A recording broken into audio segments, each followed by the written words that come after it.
participate in. And there'll also be a 5-question poll at the end of the symposium. So to kick it off, we're going to have Aaron Kimberly, and he'll be presenting on his own screen now. So take it away there, Aaron. Thanks, Stella. I'm going to say good morning because it's morning here. I know it's not morning for everybody, but just so I'm not confused, it's morning here. So good morning and welcome to our presentation. I'm going to, as Stella said, I am a trans man. I also, in addition to being involved with GenSpect, I'm also involved in an organization called the Gender Dysphoria Alliance.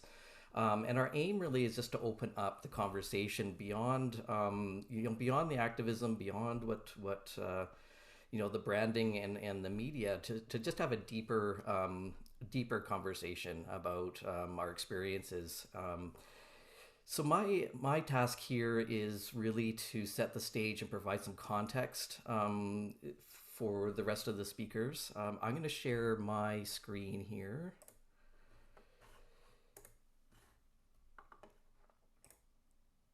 So what I'm going to share with you is the history as I remember it and as I've pieced it together over the years. So some of the examples I'm going to provide are contextual in Vancouver, but applies pretty broadly and globally to how trans medicine has evolved over the years. Now, some of the dates are general dates because it didn't necessarily unfold exactly the same at the exact same time everywhere, but roughly speaking, I think the timeline is going to be true for wherever you happen to be. Now, looking backwards prior to the 1990s, what clinicians who were specialized in gender medicine were typically seeing, and this was the case for decades, that they were seeing two primary cohorts of people coming to gender clinics. They were seeing parents bring their children in. Children had very obvious gender nonconformity from an early age, sometimes expressing that they were the opposite sex or they felt like a mistake had been made. So all those narratives that you might understand or think of as a typical transgender experience was what these kids were expressing. They're saying, like, I think a mistake was made. I think God made a mistake, or I was supposed to be, or I want to be the opposite sex. So it was those kids coming into clinics. And then there was a whole other cohort of people coming into clinics who were middle-aged heterosexual men. And that had been the case, like I said, for decades. And clinicians had different ways of categorizing and understanding those cohorts, and within those cohorts, there's certainly variation, and so it's not like everyone within these two groups were exactly the same or presented exactly the same, but very clear clusters of these two cohorts, and the majority had been those heterosexual men coming in middle age. And so it was actually Ray Blanchard. I've called them transsexuals and transvestites in this slide, which is our older language that how we used to talk about these things. But I mean, Ray Blanchard in his typography called them, the homosexual subtype and the autogynephilic subtype. So there's different names for these things. Let's not get hung up on the names, but I just wanted to draw your attention that for decades there had been these two primary cohorts. Treatment back then was also quite different. The sex ratio was mostly males, which, if you understand these two types of gender dysphoria, that totally makes sense, because the autogynephilic cohort is pretty much exclusively heterosexual men. And men also were a part of that homosexual subtype. So there's potentially two types of gender dysphoria that the men historically could have, whereas women were pretty much, or girls, it was pretty much that childhood onset gender dysphoria, and most of those who would later transition, because at this time they weren't transitioning children, but those who were transitioning as adults were lesbians. So if you think of, extremely butch lesbians or very, very highly effeminate gay men, that's who we would be seeing in the transsexual cohort there. So it totally makes sense that we'd be seeing more men if men can have two types of gender dysphoria and autogynephilia being far more common than the heterosexual, or the far more common than the homosexual subtype. Now back then we had for children we had a watchful waiting model of care, recognizing that the vast majority of those children that were coming to clinics brought in by their parents, the vast majority of those kids, so roughly 80%, there's now 11 studies that all say something similar, roughly 80% of those children do desist. And what we mean by desist is that drive to become the opposite sex sheds off by the time that they're adolescents or through adolescence. So watchful waiting was considered best practice for children for that reason, just waiting to see if those feelings resolve by the time that they're adults. The system of care was there was heavy emphasis on assessment, and those assessments were typically done by psychiatrists and psychologists. And there was a standard real life experience, which meant that you had to go out and live your life to the best of your ability as the opposite sex, as a test to make sure that that you could navigate the complexities of that and navigate that socially. You couldn't just sit in your apartment and do that. You had to either be going to school or work and be existing in the world as the opposite sex. Now, of course, they recognized that you probably weren't going to pass as the opposite sex, which was part of that test to negotiate those situations with others.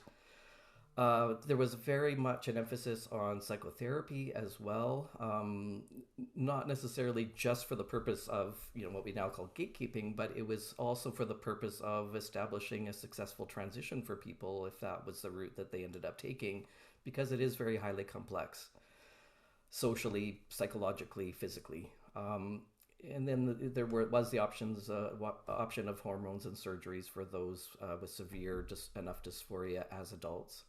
And there was at that time, because of the heavy emphasis on psychotherapy and assessment and a real life experience, there was at that time a low regret rate.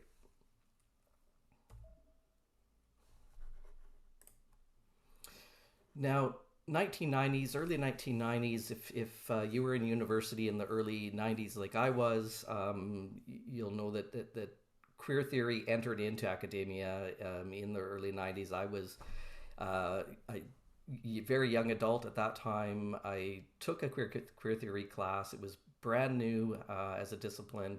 Judith Butler's books had just been published. And that really changed the landscape of gay and lesbian culture at the time. Now, there had been a lot of things leading up to that. Of course, the 80s, the gay and lesbian community saw the AIDS crisis, which had a huge impact on the gay and lesbian community and a need to reinvent ourselves. And it was also on the heels of the 1980s gender bending that was quite common. And then that ended up being formalized into this academic discipline. And I remember, so I studied this stuff in Halifax in university, and then very soon after that, we saw this explosion of a very performative type of gender bending in the way of drag kings and drag queens, and a lot more coverage in popular media. And I want to explain, when we say queering a culture, I want to explain what that means. A lot of people don't understand why the Q was added to that list of letters and what queering or queer means. So just in brief, because it's a very complex academic discipline, but in brief, what it means is it's based on the work of a philosopher whose last name is Foucault, French philosopher, who had a belief that the word or concept of homosexuality as a group of people was an invention for the purpose of oppressing that group of people. Anyone familiar with critical theory in general knows that it's very much based on this idea of groups of people and an oppressor class and the oppressed class. So this fits within that model of critical theory. So to whatever extent theorists believed that to be true, that there was the whole concept of there being a homosexual group of people was for the purpose of oppressing, then the project of queer theory was to free us from that oppression. And the strategy that they employed was to complicate our concepts of categories. Because if category means that we're easily identifiable as a group of people to be oppressed, then the remedy for that would be to complicate our notions of those categories. By to do that, what they did was start to confuse our notion of what is gay or straight or what is male or female, and saw the concept of gender as being performative, and believe that to be true for all people, that we all perform maleness or perform femaleness. Therefore, anybody can perform those things in society and take up space in society. So that really has, though they use some of the words like transgender, it really had absolutely nothing to do with the condition that people sought treatment for. So I want to make that really clear, that queer theory is a political strategy. And what I showed you on the slide before is, we could unpack that. That could be a whole day of seminars in itself, what those two original types of gender dysphoria were. But they were, it's a clinical condition that sought a clinical treatment. Queer theory is a political strategy. But what we started to see, and what I certainly started to see as a result of queer theory, was a new cohort of people presenting to gender clinics. Now, I knew some of these people. I was very immersed in the gay and lesbian community at this time. I hadn't transitioned yet, but I was very involved in the butch femme subculture of lesbianism. So I knew a lot of very highly masculine women who, you'd go to house parties, and these women they looked very much like men. They dressed like men. And in the safety of those house parties and their private lives, would often, use theatrical makeup to put beards on themselves, and they'd be wearing suits and been presented very masculine. I was in art school at that time, so I started photographing a lot of those women and documenting that subculture. But what we started to see, completely separate from the original two types of gender dysphoria, because people were playing with their gender as a performance, and really believed in queer theory and the project of queer theory, and really believing that was the key to liberating gay and lesbian people. Some took that to quite an extreme, and I knew professors, for example, a lesbian professor who teaches queer theory, very passionate about queer theory. She got a double mastectomy and started using male names for queer theory, and was very clear about that. She never said she had gender dysphoria of any kind. She was very interested in playing with the concept of female masculinity, and was very clear that she was female, which isn't unique to that cohort. I'm fully aware I'm female as well, and I would say I fit into the transsexual category. But it's a very different motivation that people started to seek out medical interventions for a political purpose and a social purpose, not as a treatment of a condition of any kind. But a lot of those people were declined. So when they were assessing people, excuse me, when they were assessing people, and when they expected a real life experience, that was filtering a lot of people out of the medical interventions.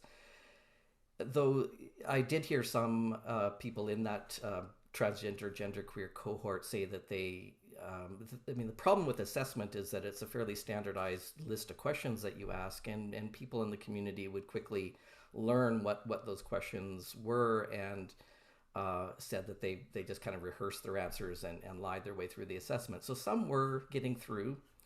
Like that professor that I knew, she did get a double mastectomy, but for the most part, these people were being screened out through careful assessment. But that led to a major rebranding effort. Starting in probably the early 2000s is when I remember that really ramping up, that we started to just consider all of that transgender under this big, broad umbrella. And there was a lot of intense lobbying. Some of you may remember in the news this 2003 smearing of Dr. Bailey after his book, the Man Who Would Be Queen, was released. That book was actually nominated for a Gay and Lesbian Literary Award until three trans activists took exception with the book and started a smear campaign against him, which was quite brutal. It's also when we first started to hear the word gatekeeping, and the activists really started to deny that there were separate types of gender dysphoria in this rebranding effort, calling it all transgender, and started to use the word gatekeeping as being something oppressive, that it shouldn't be the job of any clinician to tell somebody, who they are or who they're not, and so a lot of the science of what gender dysphoria is at that time was smeared and sort of swept under the rug and buried. And then a lot of very intense, aggressive lobbying to change the medical practices. And I remember that happening in Vancouver, and the major restructuring and overhaul of the trans health program in Vancouver from that more clinical-based and scientific-based system of care very quickly. I mean, I think Vancouver in Canada was one of the early adopters of this, and I remember that restructuring of the trans health program very clearly. I did have a couple of friends who were part of that old system of care. There was a trans man that I was quite close to who was the coordinator of that program, and what happened to him was quite similar to what happened to Dr. Bailey, that activists smeared his reputation, made some false allegations against him, and he was removed from his position as coordinator. And so when all of those more like we might call old school clinicians were removed from their positions and replaced with a cohort of clinicians and activists who were very much based in the queer theory way of thinking. So the entire system, as I know it in Vancouver, a lot of those people are still in those positions and started to reinvent what trans means based on queer theory. I imagine similar things were happening to clinics all over the world. So I transitioned in 2006, so in the midst of a lot of that, and prior to the WPATH SOC 7. Now, so I would have transitioned under the WPATH Standards of Care 6. So technically in 2006, I should have had to go through that 1 year real life experience.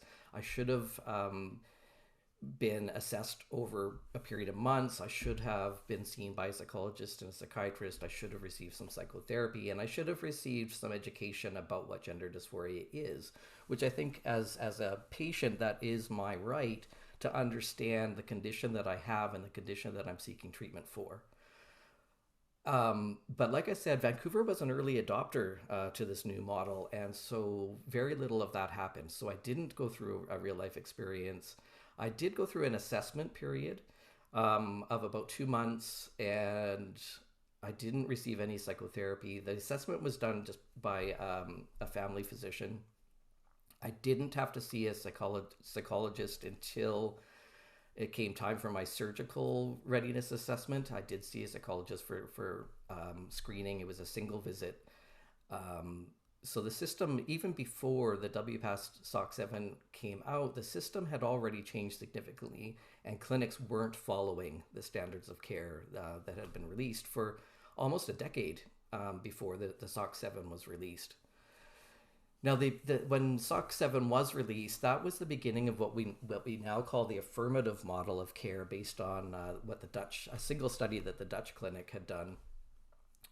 Now, what we call affirmative model has changed a lot over the years. The original intent of the affirmative model, if you read through the SOC7, because it's still in existence and what we're using, the affirmative model still included assessment. They still highly recommended psychotherapy. I think it's on page 8. They very clearly say that psychotherapy is often helpful to help a person integrate their cross-sex identification into a meaningful identity for themselves in a way that they wouldn't seek to alter their body through medical interventions, which in my mind is an ideal outcome. If someone can, it's not about changing the person, it's about integrating those feelings.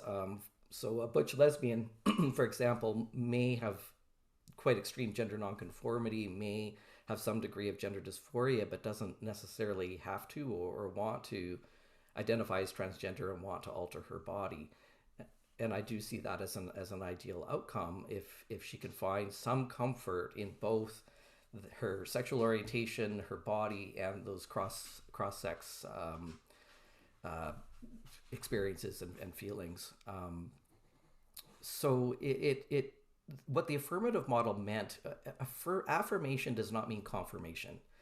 It just meant that if somebody later felt that transitioning would be helpful, and they along with their care provider decided that was an acceptable course of action, that wasn't a bad thing, that wasn't considered an awful outcome. So it attempted to be neutral and meet patients where they were at, and we were encouraged to use the pronouns or whatever, but not to fix that, not assume that was fixed in place and permanent. And so there was less assessment, there was still, like I said, there was still an expectation of assessment.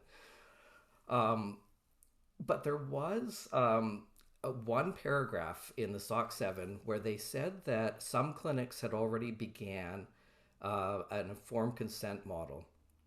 Now, the informed consent model is now, which I'll get to, is now becoming more and more popular, and what activists are pushing for more and more. And I think we'll see that reflected in the next Standards of Care 8. Informed consent means, now a lot of people say, well, what's wrong with informed consent? Of course we want our patients informed consent, but that as a model of care, what that means is no assessment, no psychotherapy, you sign a waiver and you can have whatever interventions you want. Now, I think because WPATH endorsed that model of care, even though their entire standards of care was based on an affirmative model of care, that one sentence in that one paragraph endorsed the informed consent model, and I think that opened the gateway to that, to activists wanting that model applied across the board. Here in Canada, in Ontario, for example, the province of Ontario wants to roll out an informed consent model throughout the entire province as its standard of care. Now, bringing us into closer to the present, trans medicine and our whole conceptualization of trans and our healthcare system is now based more on a human rights framework, not a medical framework. So we've seen a rapid growth of these informed consent or harm reduction model clinics. Planned Parenthood in the United States, for example, is operating that way. And not only is psychotherapy not encouraged or recommended, we're actually criminalizing or attempting to criminalize psychotherapy for gender dysphoria.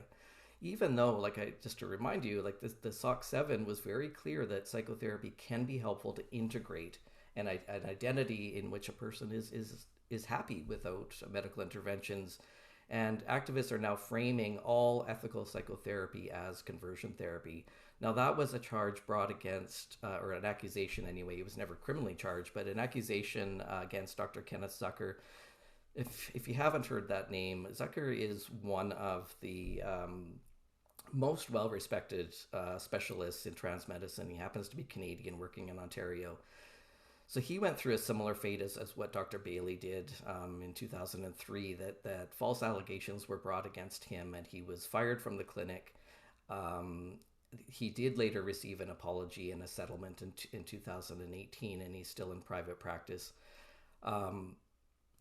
At no time did he practice conversion therapy. He was practicing as a type of psychotherapy that was common in the field, work especially with children in that watchful waiting period of childhood development. He would describe himself as a developmental psychologist who was very well informed of what childhood gender dysphoria is, what that means, and its trajectory, and recognizing that the vast majority of those children, if supported and cared for, would desist and would no longer feel a need to medicalize their bodies.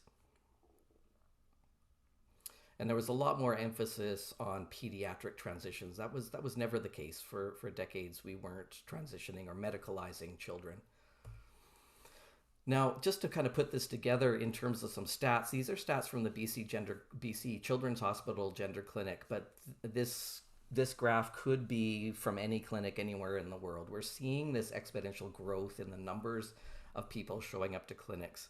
Now, if you follow the beginning of this, I mean, these numbers had been fairly consistent for decades, had been fairly low for decades, and for decades that sex ratio was the same, that we were primarily seeing males, biological males transitioning, with only a handful of very butch lesbians who are opting for medicalization. And so, you know, from a clinical point of view, when something dramatically changes in medical practice like this, we do have to pause. We do have to kind of reflect on what is causing that major change. And there's two major changes here. One being this really rapid growth in people presenting to clinics. But you also might notice there's a switch in the sex ratio. So if you look at the 2019 stats, we're seeing almost like 75% of natal females opting for these treatments now, where it had been primarily males. So two very different things happening here: the sex ratio, this rapid growth, especially from about from, you know, roughly like 2014, 2015.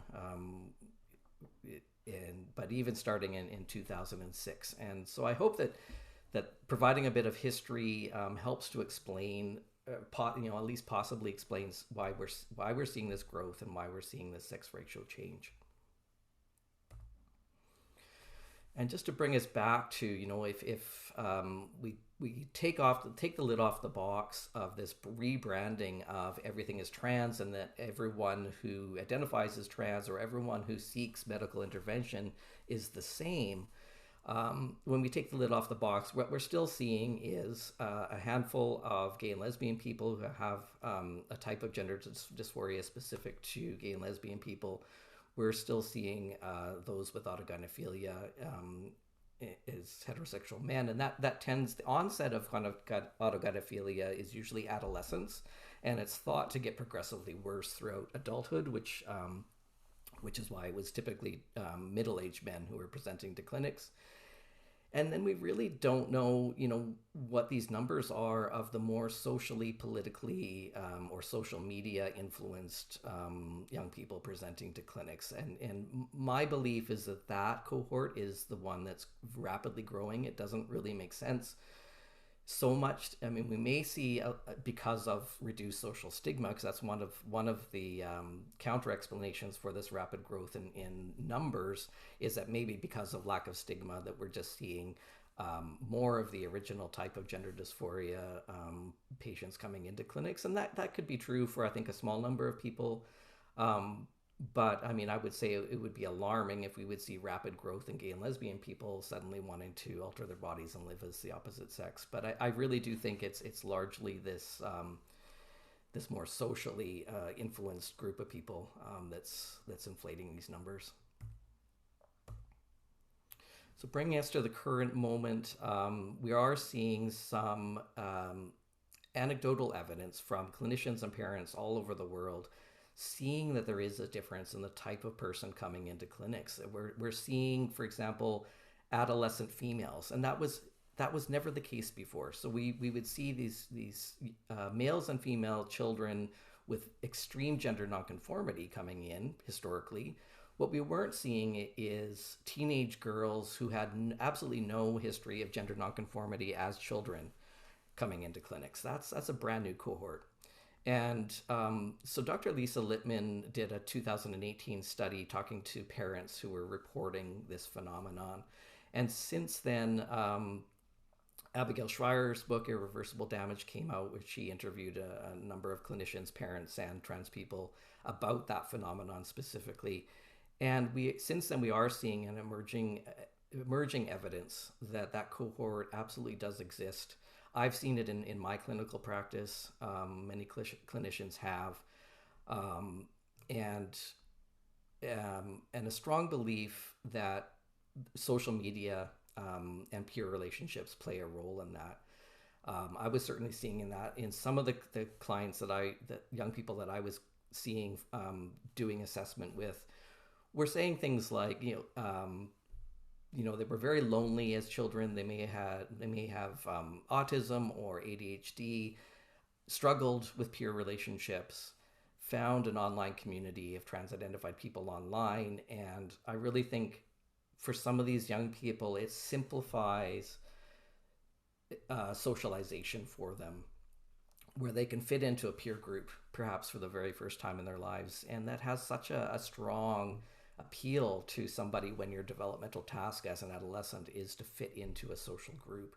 So it's not that I believe that gender dysphoria is contagious. I don't think that's what anyone is suggesting, that just by being a trans person that somehow my gender dysphoria is contagious to others. And that's when we say social contagion, it's much more complicated than that, and it's more about identity development, not a true, necessarily a true clinical condition in the same way that others historically were presenting with. So when Lisa Littman called this rapid onset gender dysphoria, that's a name of a phenomenon. It's not a name of a diagnostic category. But we are seeing people, whistleblowers around the world, UK, Finland, Sweden, a number of different countries, also in the USA fairly recently, two prominent clinicians in trans medicine. Dr. Edwards Leeper, who actually was the one who brought pediatric gender transition to North America or to the United States. She has stepped forward, as well as Dr. Erica Anderson, who is herself a trans woman and a psychologist. They've stepped forward and say, I agree that this phenomenon is happening. So we do have American whistleblowers and whistleblowers around the world expressing concern for this new cohort of young people. And there's an international call as a response to this, for what we're calling a gender exploratory model, which brings back just basic principles of ethical, competent clinical care and psychotherapy into the model of care.